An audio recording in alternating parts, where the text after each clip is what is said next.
Welcome back to The Grind. In this video, we are going to go through the spell details that are being previewed for the Eclipse Season Mythic Dragons. First, we are going to talk about Ikaros, which is a Mythic Invoker, and it will be of the wind element. This is a very cool looking dragon in my opinion, and the spells are very interesting. I do think this dragon will be a bit challenging to fly. So the Invoke is Stardust, which is the 4th shot of the Invoker, and it deals 16% of the dragon's modified HP as damage to all towers in a target area and prevents them attacking or using super shots. This disabling effect is removed when the tower takes damage. So it's a typical disable similar to Sand or similar to Hauhazin's, the trap spell.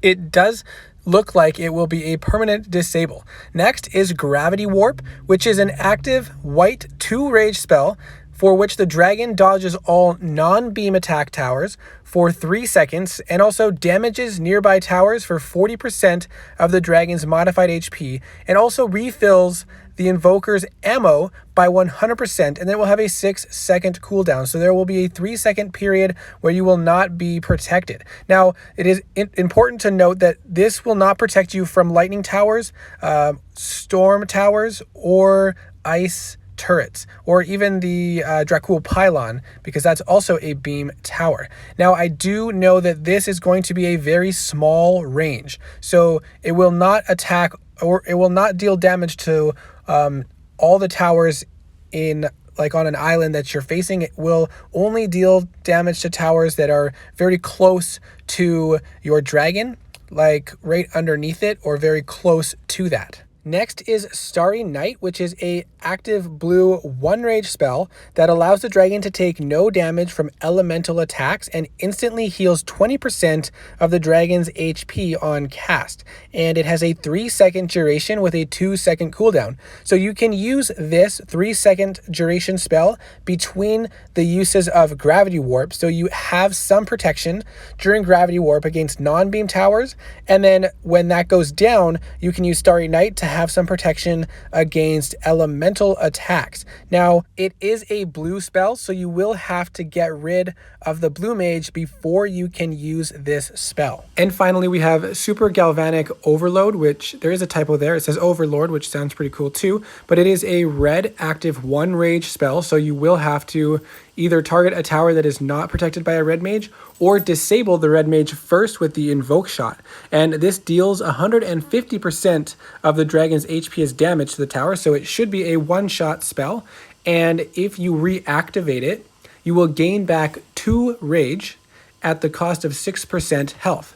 And so if you use that, you will lose 6% health, but then followed by Starry Night, you'll gain 20%, and so you'll still be positive 14% if you continue to cycle these spells back to back. So how you want to fly this dragon, it is a little bit tricky with having red and blue spells, especially if it's defended, because you will have to target the shielding tower first. Now, if you're hitting appropriate tier, the 3 first regular shots should destroy a tower, but if it's fully boosted with defenders and being healed, you might not get through it, so you might need the invoke shot to kill it as well.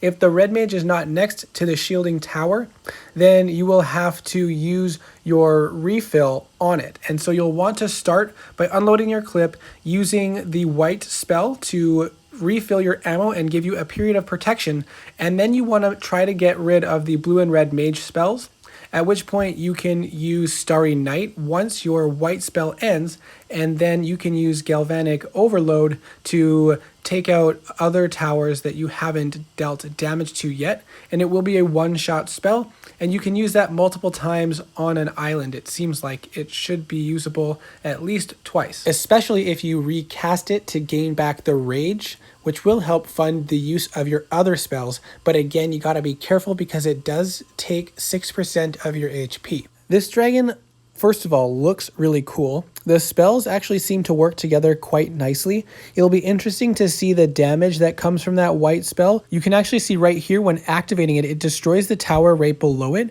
The exact range and damage that it will deal is unclear at this point, so we will have to check that out. But using Galvanic Overload multiple times like that to take out farms and mills will make this dragon very easy as far as especially cleaning up, which is interesting because it also seems like it can be played as a setup dragon. So that's pretty interesting because that would make for a very good solo dragon, which we all hope for from a mythic dragon.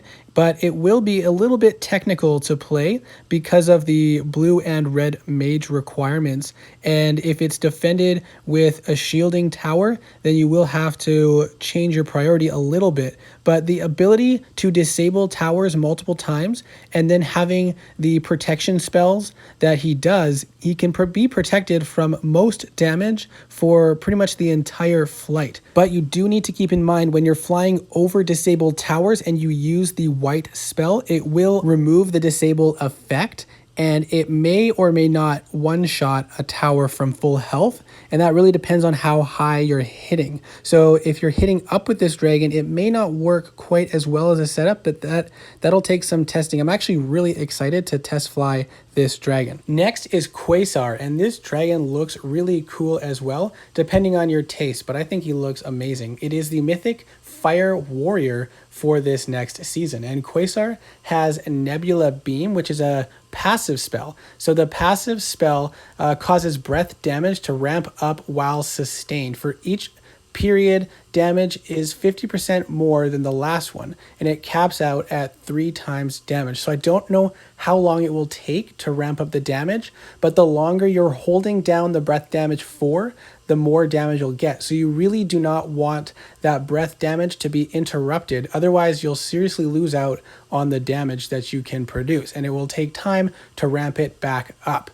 Next is Solar Flare, which is an active white 2 rage spell that deals 12% of the dragon's modified HP as damage to nearby towers and freezes them for 1 second. That is a short freeze for a 2 rage spell, but it seems like it will be dealing a significant amount of damage and will be more of an interruption spell. It also does not appear to have a cooldown, so it can be cast repeatedly, but at a 2 rage cost, that would make for a very rage-hungry warrior. Next is Black Hole, which is a 2 rage active white spell that allows the dragon to dodge all incoming attacks for 3 seconds and damages nearby towers for 20% of the dragon's modified HP each second. And finally, Event Horizon, an active blue 1 rage spell where the dragon becomes invincible for 3 seconds and gains 2 rage. And then when the shield ends, all nearby towers are marked. And when those towers are destroyed, the dragon gains 10% HP for each tower destroyed and has a 5-second cooldown. Now, because this spell is blue, you will probably want to focus the blue mage as soon as possible because you want to use this spell as early as possible so you can mark the towers earlier and so that you can get the HP back from more towers that you destroy. The problem is I think Event Horizon will be cancelled by an Ice Flak Super Shot, while Black Hole probably will not. So you may want to approach the island and use Black Hole right away, and then you have protection for 3 seconds. And then after that, you can use Event Horizon to protect yourself if you're able to get the Blue Mage and the Ice Flak down in time, but again, you have to deal with the shield tower as well. So you can also throw in Solar Flare to freeze the towers to give you that extra second to deal with the towers that you need to remove as soon as possible. It might end up being more likely that you'll end up using Event Horizon last. You could also open up with Solar Flare, which will delay the super shots from being fired, and then you can use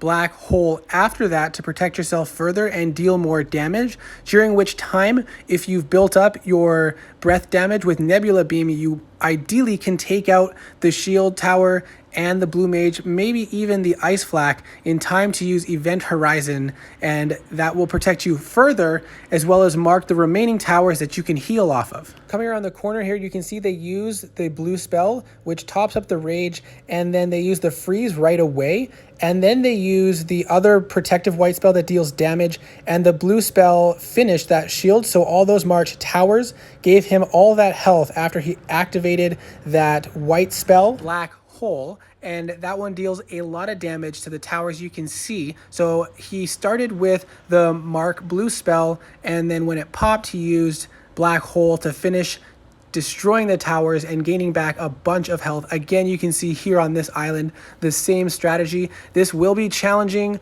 with defenders healing the towers, as well as Ice Flak super shots and shield. But if you prioritize the towers correctly and you're not attacking too high up or with too many defenders, this dragon should be a pretty solid option. Just exactly how viable this dragon will be, we'll have to find out after the dragons are live. We will be getting these dragons to test fly, so I'm very excited to give them a try and share some videos and just get into the new season. It's always exciting to get all the new content and get some new prizes and rewards. But of course, for me, I'm most excited to see and fly all the new dragons. So I hope this was a helpful video, and good luck with the remainder of this season and the next, and I'll see you in the next video.